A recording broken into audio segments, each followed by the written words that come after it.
Compass ধারাবাহিকের আজকের পর্ব। ধারাবাহিকের শুরুতে আমরা দেখতে পাই কম্পাস ছদ্মবেশে এসআই ময়ূখের সাথে ফোনে কথা বলছে।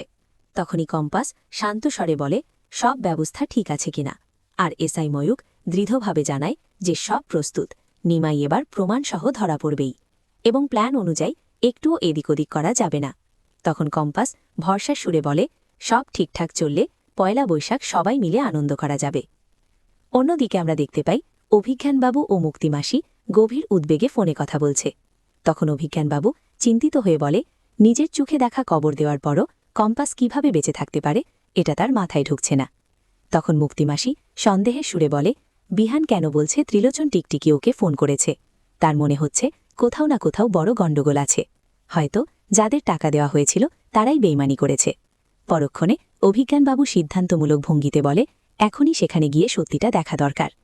তখনই মুক্তিমাসি পরিকল্পনা করে বলে রাতে সবাই ঘুমিয়ে পড়লে সে কবরের কাছে যাবে, আর সেনাপতি বিহানকে ফলো করবে, কারণ সত্যিটা জানা এখন খুব জরুরি। পরের সিনে আমরা দেখতে পাই অভিজ্ঞানবাবু তার নাতনি মোনালিসার সাথে কথা বলছে। তখন অভিজ্ঞানবাবু গম্ভীরভাবে বলে একজন মানুষ কতবার মরতে পারে, এই প্রশ্নটাই তাকে ভাবাচ্ছে।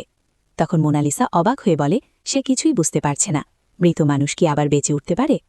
তখন অভিজ্ঞানবাবু ধীরে ধীরে সত্যিটা জানায় যে কম্পাস আসলে মারা যায়নি, বিস্ফোরণের পরও সে বেঁচে আছে এবং ত্রিলোচন টিকটিকির ছদ্মবেশে ঘুরছে।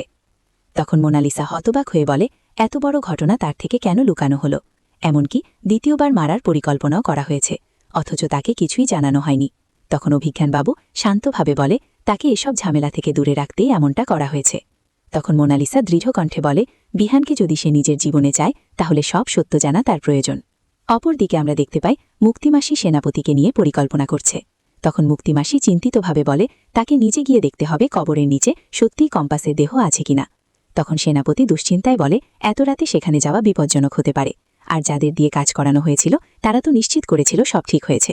তখন মুক্তিমাসি সন্দেহ ভরে বলে যদি সব ঠিকই হয়ে থাকে তাহলে বিহান এত আত্মবিশ্বাসের সাথে ত্রিলোচনের কথা বলছে কিভাবে, এটা নিশ্চয়ই কোনো ফাঁদ হতে পারে। তখনই সে সেনাপতিকে নির্দেশ দেয় বিহানের বাড়ির সামনে গিয়ে অপেক্ষা করতে এবং সে বেরোলেই তাকে অনুসরণ করতে, কারণ পরবর্তী পদক্ষেপ কোথায় নিতে হবে সেটা জানার জন্য বিহানকে নজরে রাখা জরুরি। পরের সিনে আমরা দেখতে পাই মোনালিসা সব কথা শুনে ভেতরে ভেতরে নাড়িয়ে ওঠে। তখন মোনালিসা কষ্ট আর ক্ষোভ নিয়ে বলে কম্পাস এতদিন বেঁচে ছিল অথচ তাকে কিছুই জানানো হয়নি, বরং সবাই মিলে তাকে মারার পরিকল্পনা করেছে। তখন অভিজ্ঞানবাবু শান্তভাবে বোঝানোর চেষ্টা করে যে তাকে এসবের মধ্যে টানতে চায়নি।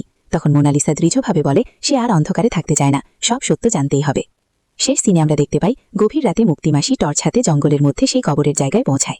তখন সে ভয় ভয়ে একা একা মাটি খুঁড়তে শুরু করে, তার মনে নানা আশঙ্কা ঘুরতে থাকে। কিছুক্ষণ পর মাটি সারিয়ে সে হতভম্ব হয়ে যায়, কারণ সেখানে কম্পাসের কোনো দেহ নেই, বরং একটি হলুদ স্মাইলি মাস্ক এবং শুভ জেলযাত্রা লেখা একটি চিরকুট দেখা যায়। তখনই মুক্তিমাসি আতঙ্কে চিৎকার করে ওঠে। পরক্ষণে হঠাৎ পিছন থেকে বিহান ত্রিলোচন টিকটিকির ছদ্মবেশে ঠান্ডা গলায় বলে সেই আসলে সবকিছুর পিছনে ছিল এবং সে জানত মুক্তিমাসি এখানে আসবে। এরপর আমরা দেখতে পাই সেখানে একে একে এসআই ময়ূখ, অভিজ্ঞানবাবু, মোনালিসা এবং বাড়ির অন্যরাও উপস্থিত হয়, আর সেনাপতিও ধরা পড়ে যায়। তখন বিহান আত্মবিশ্বাসের সাথে বলে বাড়ির সামনে পাহারা বসিয়েও তাকে আটকানো যায়নি, কারণ সে আগেই সব পরিকল্পনা করে রেখেছিল। তখন সে ইঙ্গিত দেয় যে পুরো ঘটনাটা অনেক বড় এবং কেউ কেউ এখনো বেঁচে আছে বিশেষ কারণে। তখন বিহান আরও বলে মোনালিসা ঠিক পথে এগোচ্ছে, কিন্তু বাকিরা ভুল সিদ্ধান্ত নিচ্ছে এবং সেই ভুলের ফল খুব শীঘ্রই তাদের সামনে আসবে। এই ছিল কম্পাস ধারাবাহিকের আজকের পর্ব। ভিডিওটি ভালো লেগে থাকলে লাইক, কমেন্ট, শেয়ার করবেন, আর পরবর্তী পর্ব সবার আগে পেতে চ্যানেলটি সাবস্ক্রাইব করে রাখুন। ধন্যবাদ।